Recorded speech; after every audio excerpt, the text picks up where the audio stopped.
Bueno, buenas tardes a todos. Gracias por manteneros aquí, aunque no me extraña, con la interesante ponencia o conferencia de clausura que tenemos a continuación.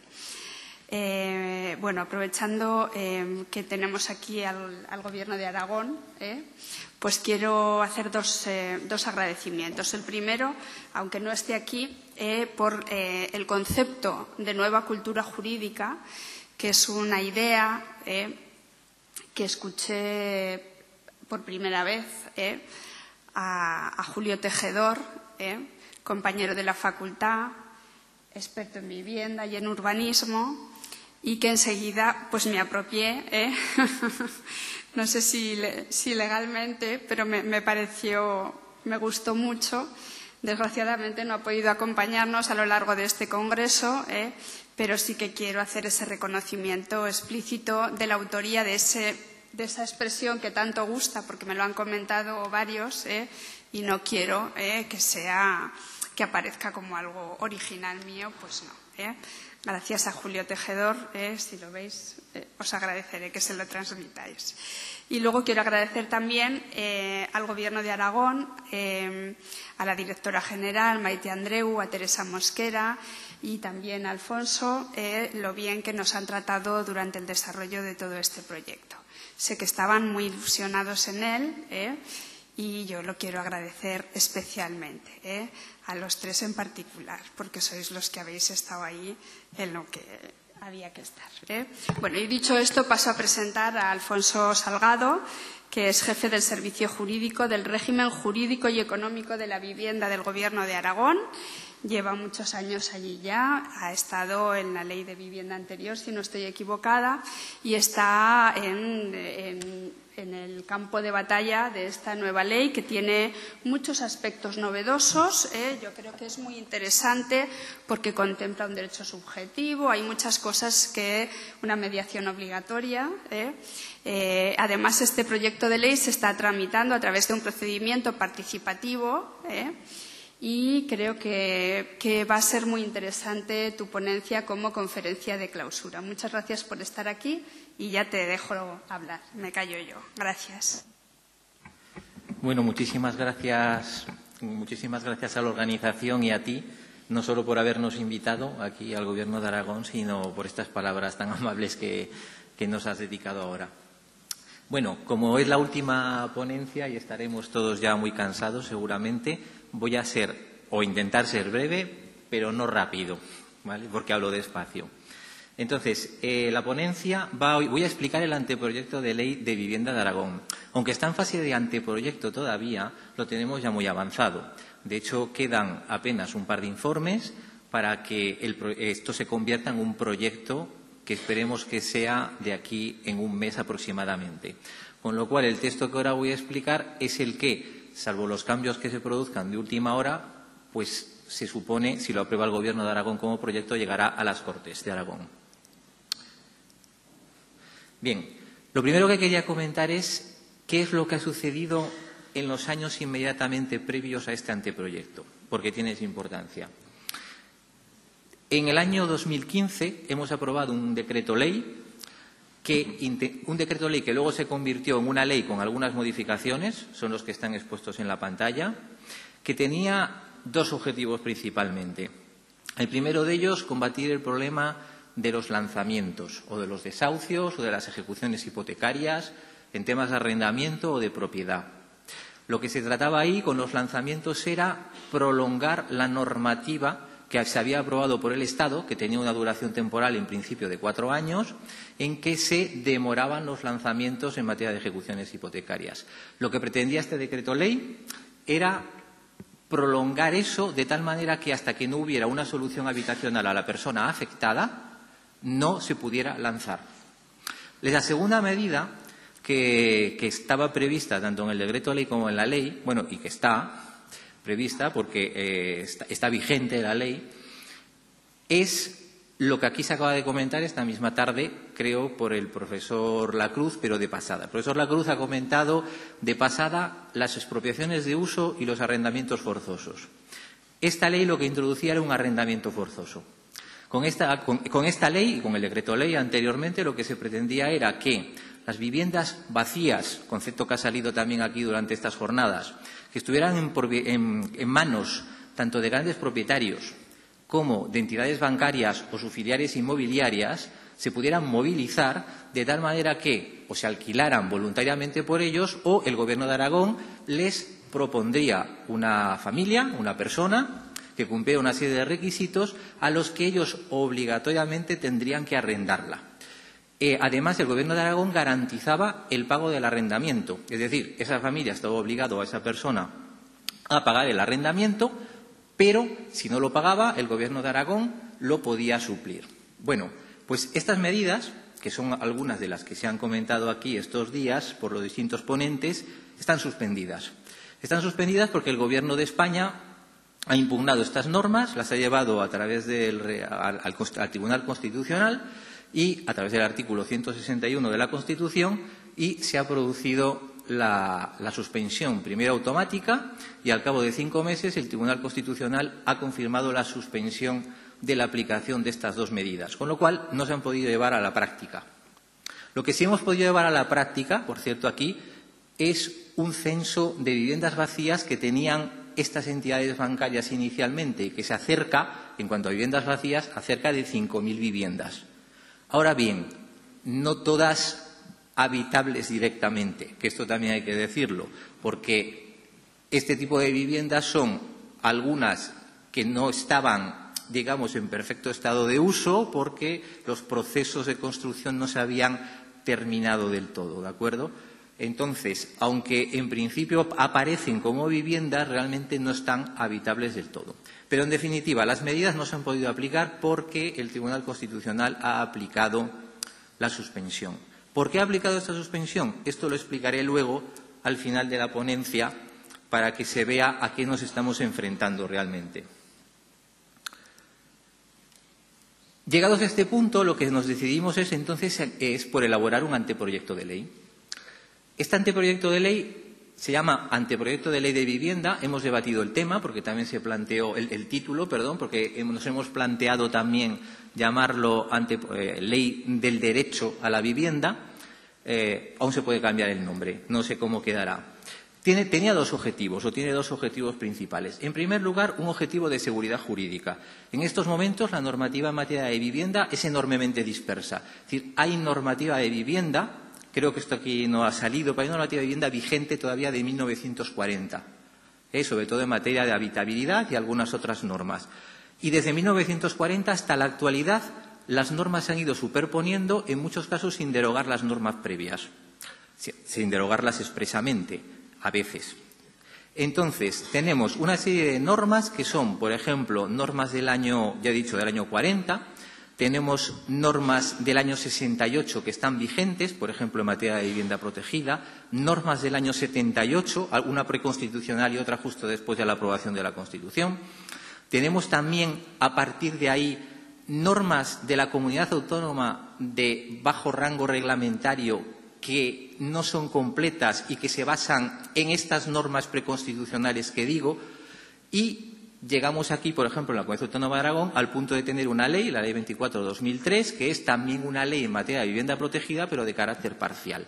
Es decir, tenemos un cúmulo de normas de todos los rangos, desde leyes hasta órdenes, y que afectan a todo tipo de gamas de la vivienda, es decir, de aspectos técnicos o arquitectónicos hasta aspectos plenamente jurídicos o incluso de contratación en el caso de vivienda protegida.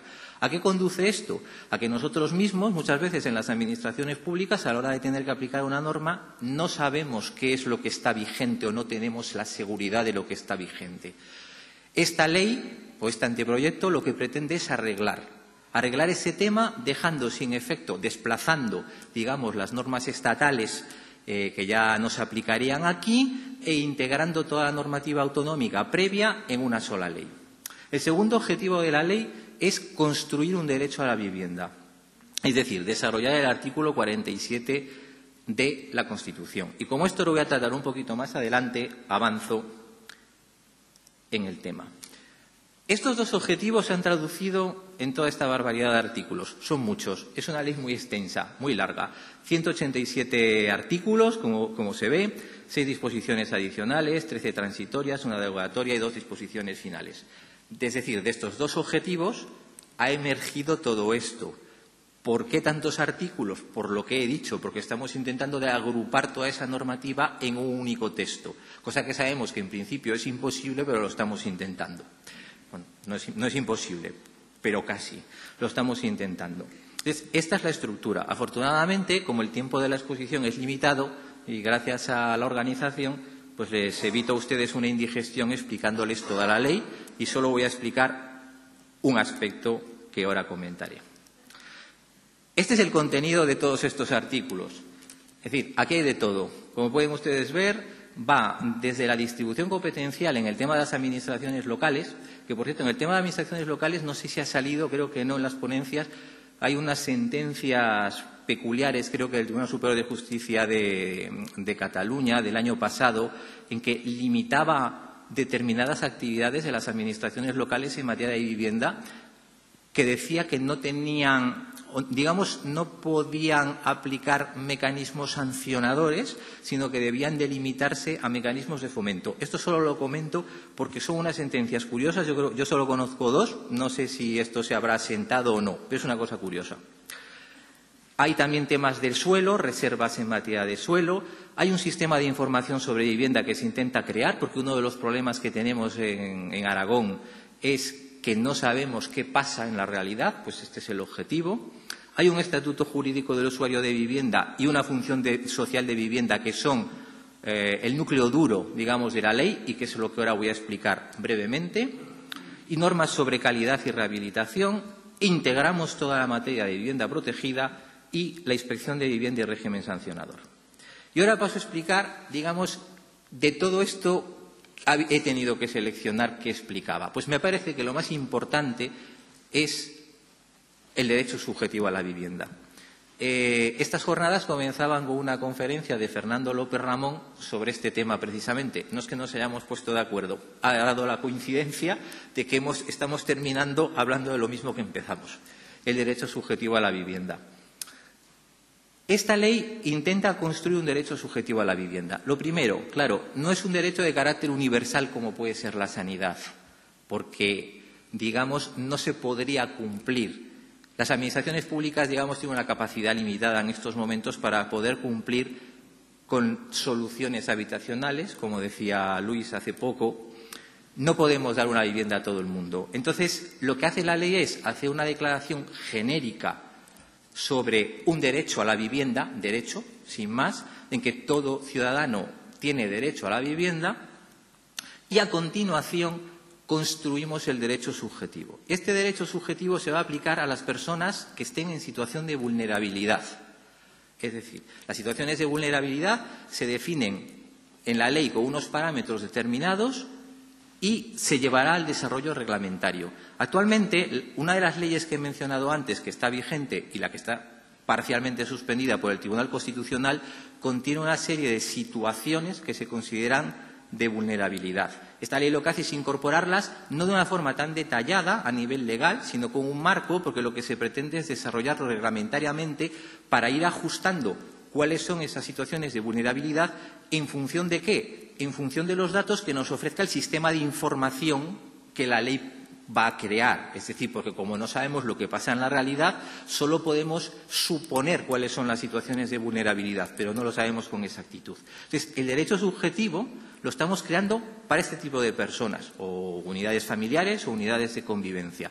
Este es el derecho subjetivo a la vivienda que se crea. ¿Y en qué consiste este derecho subjetivo?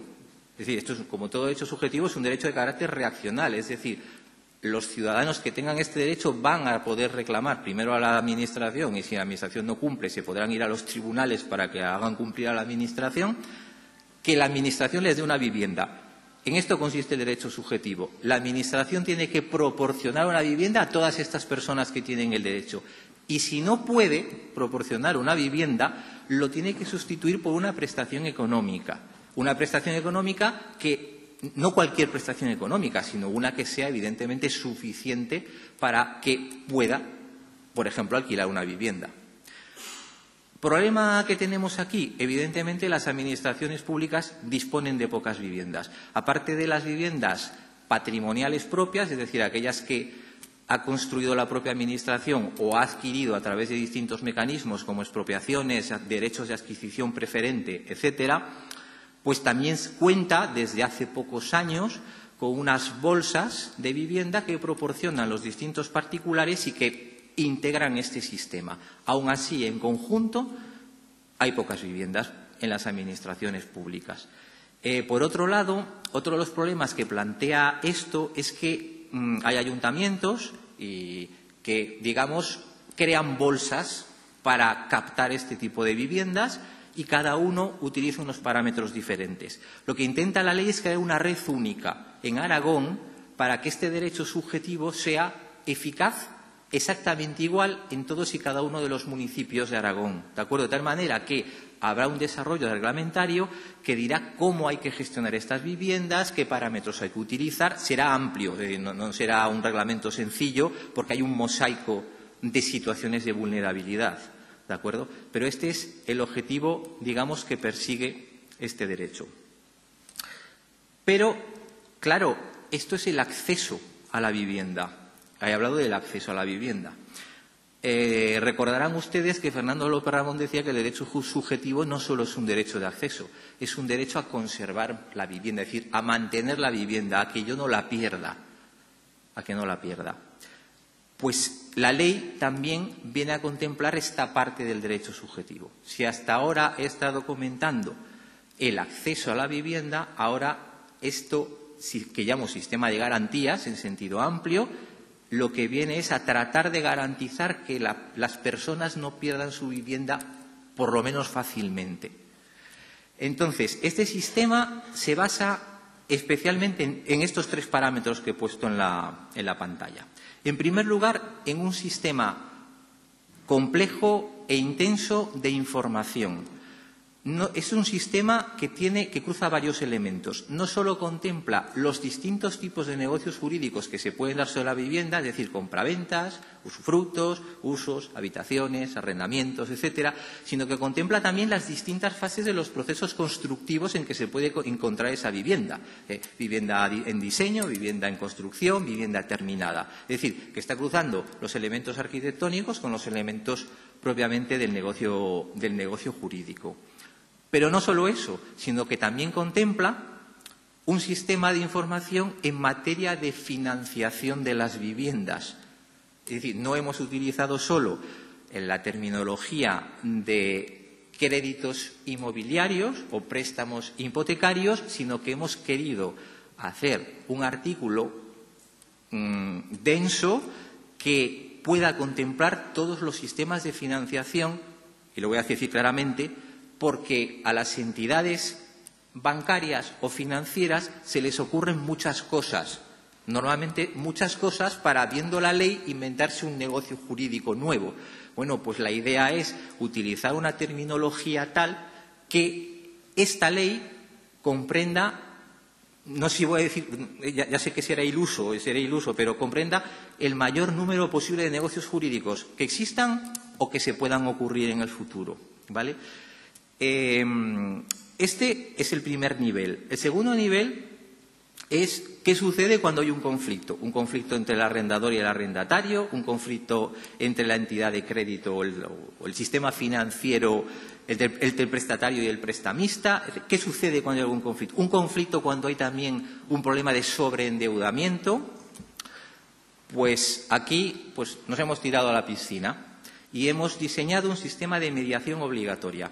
Este sistema de mediación obligatoria, que creo que se ha mencionado esta mañana de pasada en la conferencia que ha dado la profesora francesa, efectivamente, es un sistema que hemos tomado como base este sistema francés, no es igual, evidentemente, pero lo que pretendemos es que, en el caso de que haya un riesgo de pérdida de la vivienda, es decir, que ese derecho subjetivo a la vivienda en esta faceta de mantenimiento de la vivienda pueda estar en peligro, pues las partes tendrán que ir obligatoriamente a un sistema de mediación. Hemos elegido un sistema de mediación en un arbitraje porque, después de las investigaciones realizadas, parece ser que los sistemas de mediación, en el caso de las viviendas, favorecen, digamos, más los acuerdos que en sistemas de arbitraje que, en definitiva, se parece más a una decisión de una parte neutral.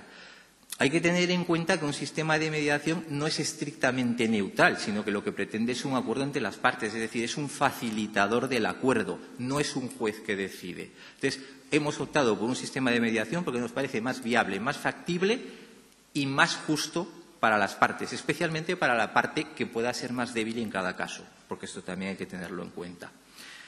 Este sistema de mediación ha suscitado en el proceso de participación al que se refería la profesora Teresa Alonso sobre la ley, es uno de los que más dudas de constitucionalidad ha suscitado. Pero entendemos que las estamos salvando en la ley. ¿Por qué? Porque una de las cosas que se dice en un sistema de mediación es que tiene que ser voluntario. Pero claro, ¿por qué tiene que ser voluntario? Aparte de que en otros países no lo es, como acabamos de decir, si acudimos a las normas españolas, lo que encontramos es una ley de mediación una ley de mediación en materia privada, es decir, de derecho civil, que ahí sí que dice que tiene que ser voluntaria la mediación. Pero es que esa ley excluía algunas mediaciones, por ejemplo, la laboral o la mediación en materia de consumo. Entonces, nos hemos atenido a ¿qué? Esto es una mediación en materia de consumo. ¿Por qué es una mediación en materia de consumo? Porque las leyes en materia de consumo dicen que todos estos sistemas de protección de los consumidores, en el caso de las viviendas, deberán ser desarrollados por la norma sectorial que hable de vivienda. Por ejemplo, la Ley de Protección de Consumidores de Aragón dice esto, no sé si sea en artículo 18, y remite a la legislación sectorial en materia de vivienda, es decir, desplaza la protección de los consumidores hacia la normativa sectorial. Esto es lo que hemos hecho. Y si ahora tomamos en consideración una ley que se publicó en noviembre del año pasado en desarrollo o en transposición de una directiva comunitaria precisamente sobre conflictos en materia de consumo, observamos que en esa ley lo que se dice es que la mediación en materia de consumo será voluntaria salvo que una norma sectorial diga lo contrario. Por lo tanto, entendemos que la mediación puede ser obligatoria. Cuestión diferente, que este es otro problema, es si el Estado, que seguramente va a ser así, nos va a discutir la competencia para regular este sistema. Seguramente será así, pero creemos que lo hemos salvado en ese sentido. Por otro lado, este sistema de mediación, decimos que las partes pueden acudir a la mediación privada, tal y como lo regulan las normas de mediación, o a una mediación pública. Pero la mediación pública será obligatoria en el caso de que las personas afectadas o alguna de las partes se encuentren en situación de vulnerabilidad. Es decir, el sistema de mediación no solo es obligatorio, sino que también será obligatoria la mediación dentro de un sistema público si una de las partes está en situación de vulnerabilidad. Bien. Y el tercer elemento es la inspección y el régimen sancionador. Porque, claro, he hablado, el primero de los elementos que están en la pantalla es la información en materia contractual, de negocios jurídicos, etcétera. Esto, en principio, parece que no es ninguna innovación, pero sí que lo es. Porque creo que esta mañana una de las cosas que han salido, no sé si de pasada, era en las ponencias sobre los créditos inmobiliarios, es qué pasa con los incumplimientos, es decir, el tema de la sanción civil, dolo, culpa, etcétera. Bueno, pues aquí lo que hemos construido es un sistema administrativo de cumplimiento de todo esto, es decir, tanto de la mediación como de la información, de tal manera que las unidades de inspección de vivienda, con esta ley, tienen competencia para vigilar que todos estos artículos, que son extensos y detallados, se cumplan milimétricamente.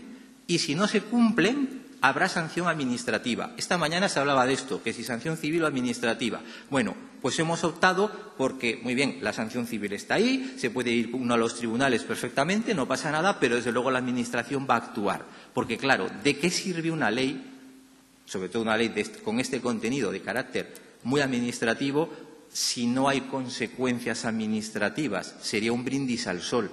Por lo tanto, no solo la novedad es el sistema de mediación, sino que la novedad es la vigilancia a través de la inspección de vivienda y la sanción administrativa en el caso de incumplimientos. Sanciones administrativas que en algunos casos, atención, pueden llegar a las expropiaciones, que ahora comentaré. La jurisprudencia constitucional. He empezado hablando de que efectivamente tenemos suspendidas una serie de normas y seguramente algunos artículos de esta ley, si se llega a aprobar en las Cortes, pues es posible que le suceda lo mismo. ¿Por qué? Vamos a ver, cuando nosotros nos ponemos a trabajar en esta ley, tenemos dos antecedentes. El nuestro propio, como lo he explicado al principio, por eso lo he querido sacar, en que el Tribunal Constitucional, que aún no se ha pronunciado y supongo que le quedarán 2 años para pronunciarse, ha suspendido la aplicación de ese arrendamiento forzoso o de esos lanzamientos, los ha suspendido con los mismos argumentos que utilizó para resolver el decreto ley que sacó Andalucía y que de ese sí ya teníamos la sentencia y cuál era la línea jurisprudencial que seguía el Constitucional.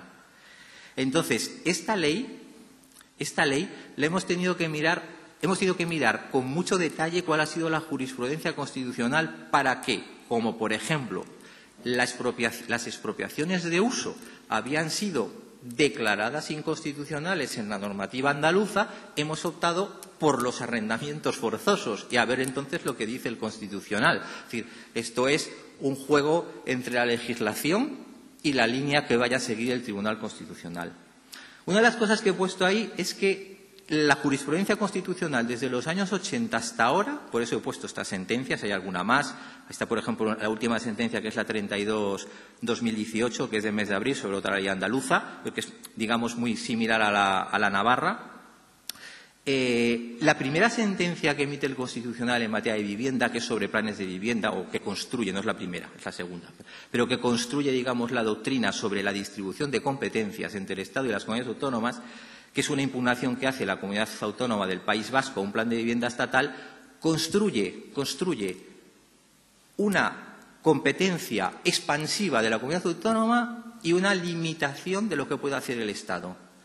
Las últimas sentencias, especialmente la del año 2015, la que afecta a las normas andaluzas, hace lo contrario. Con los mismos argumentos, porque prácticamente son idénticos, con algún añadido, lo que hace es atribuir más competencias al Estado y quitárselas a las comunidades autónomas. Y son los mismos argumentos, es decir, en cuestión de, digamos, 35 años, utilizando los mismos parámetros constitucionales, el Tribunal decidió en el año 88 que las comunidades autónomas, que el Estado se estaba extralimitando a la hora de legislar y que las comunidades autónomas tenían que tener más espacio, mientras que en la actualidad lo que ha hecho el Tribunal Constitucional es prácticamente agotar el espacio de las comunidades autónomas porque ha considerado, que es lo que voy a comentar ahora rápidamente, que la legislación estatal estaba por encima, literalmente, es decir, no distribuida, sino por encima. Lo he dicho a propósito. ¿Cuáles son, digamos, los argumentos que utiliza el Constitucional? Pues los argumentos que utiliza se encuentra afectado el derecho de propiedad. Esto sobre todo lo dijo con el primer decreto de ley que sacó Andalucía. Estaba afectado el contenido esencial del derecho de propiedad y, por lo tanto, esto no se puede hacer con decreto ley. Bueno, eso parecía salvable, pero a continuación siguió con los argumentos. Los 3 siguientes argumentos, que son la planificación económica del artículo 149.1.13 de la Constitución, las normas sobre mercado hipotecario o estabilidad del sistema financiero, que utilizan una mezcolanza, y la afectación de la seguridad jurídica, ahora explico esto último, todas están en realidad basadas en el 149.1.13. Por eso he hablado de la vis expansiva. El artículo de la planificación económica, que utilizó en el año 88 también el Constitucional, sirvió para decirle al Estado que no podía este precepto, digamos, comerse las competencias de las comunidades autónomas. Y ahora sirve para decir que sí. Que el Estado puede legislar en todo lo que ha hecho. Protección de deudores, hipotecarios, planes de vivienda, etcétera, etcétera.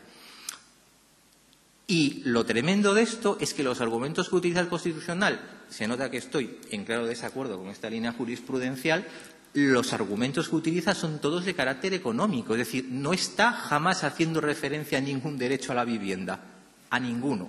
El Tribunal Constitucional lo que dice es que, como el Estado tiene que hacer planificación económica y tiene que ser igual en todo el país, y como además, si las comunidades autónomas legislan sobre lo que pasa con las viviendas vacías que tienen las entidades financieras, puede afectar a la completa estabilidad del sistema financiero, entonces la legislación del Estado es correcta y la de las comunidades autónomas no.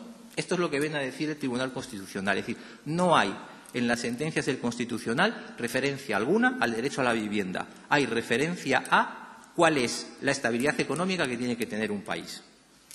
Y una de las cosas que dice el Constitucional, que a mí es de las más tremendas que me dice, es que como el Estado ya ha legislado en materia de protección de deudores hipotecarios, pues la comunidad autónoma no puede legislar, lo que no se acaba de comprender, porque lo que no está ni siquiera aquí empleando un argumento ni de planificación económica, ni de competencia propia del Estado. Está diciendo que como el Estado ya ha legislado, si la comunidad autónoma decide regular, por ejemplo, en materia de deudores hipotecarios o de protección de deudores hipotecarios, como el Estado ya tiene su propia respuesta legal, pues superponer las dos normas produce inseguridad jurídica e inestabilidad en el país. Y, por lo tanto, la que se ve desplazada es la norma de la comunidad autónoma. Estos son los argumentos del Constitucional. He puesto ahí, en ese punto, precisamente de la superposición y suspensión de lanzamientos, que es uno de los temas que analiza el Constitucional, el debate interno. Debate interno quiere decir que hay votos particulares. Votos particulares que a mí me parecen fundados.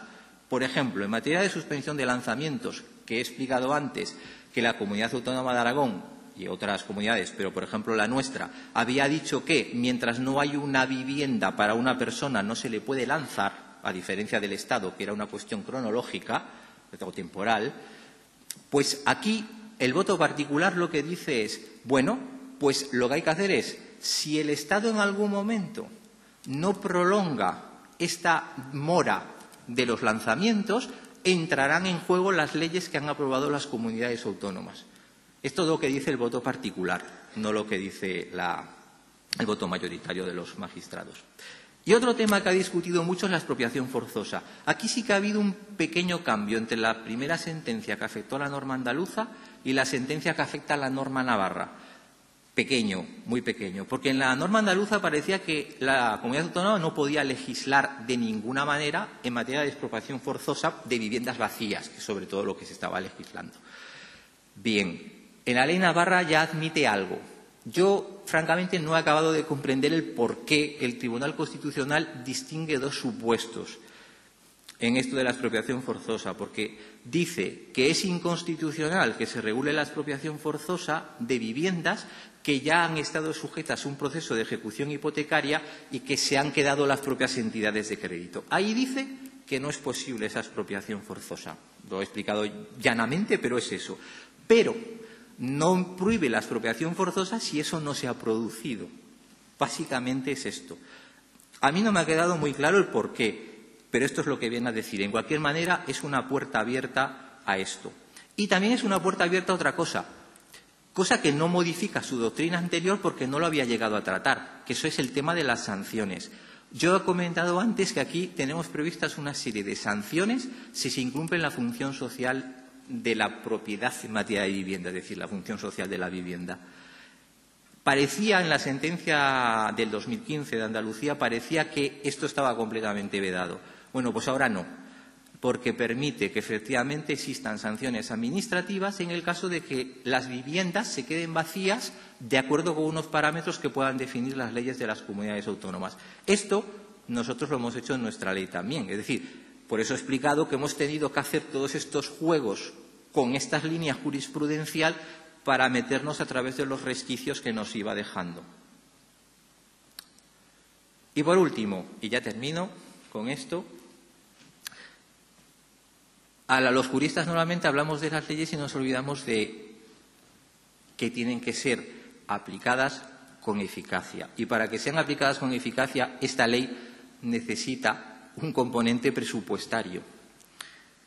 Si aprobamos esta ley y, por ejemplo, no hay componente presupuestario para crear el sistema de información del que he hablado antes, no servirá de nada aprobar la ley. Si aprobamos esta ley y no tenemos una prestación económica sustitutiva cuando no hay viviendas, tampoco habrá derecho subjetivo. No será real. Y si aprobamos esta ley y no hay personal para vigilar que la ley se cumpla, no habrá ley. Es decir, que esta ley que hemos hecho va acompañada de una memoria económica bastante precisa. No del todo. ¿Y por qué no del todo? Pues porque precisamente no tenemos toda la información necesaria, porque estamos ciegos ante lo que pasa en la realidad. No podemos explotar esa información adecuadamente. Entonces, sí que hay una parte de la ley que podemos definir, que es precisamente la de la vigilancia y la de la prestación económica, para que la ley empiece a funcionar cuando se apruebe. Si no lo conseguimos en las Cortes, pues evidentemente, aunque la ley se apruebe, pues tendrá poca eficacia. Esto es la realidad. Entonces, termino ya con esto, y lo que sí quería comentar, y he intentado hacer algún guiño a algunas de las ponencias que se han ido presentando estos días, porque como se han podido ver ustedes, aunque no he podido tratar toda la ley, lógicamente, he elegido solo la parte del derecho subjetivo, pues ha habido conexiones con lo que las ponencias de Fernando López Ramón, cómo se construye un derecho subjetivo, porque a mi juicio el artículo 5 de la Ley del Suelo que mencionaba Fernando López Ramón es un buen intento, pero no es suficiente. Y, sin embargo, con esta ley le damos a los jueces un derecho subjetivo construido para que lo puedan aplicar. No hace falta que interpreten mucho más. ¿Vale? También hemos intentado hacer este guiño a, bueno, ¿y qué pasa con la sanción civil? Pues pasa que primero habrá una sanción administrativa. Y además las sanciones administrativas a veces duelen, porque son cuestiones económicas. ¿Y qué pasa con el cumplimiento de las condiciones en materia de financiación? Pasa que las vamos a vigilar. Entonces, estas cosas que han ido saliendo a lo largo de distintas ponencias, y que me he ido quedando con ellas, algunas de ellas en la cabeza, pues he querido explicar que algunas de ellas hemos tratado de incorporarlas a la ley de vivienda. Y muchas gracias por escucharme y espero no haberme alargado mucho. Gracias.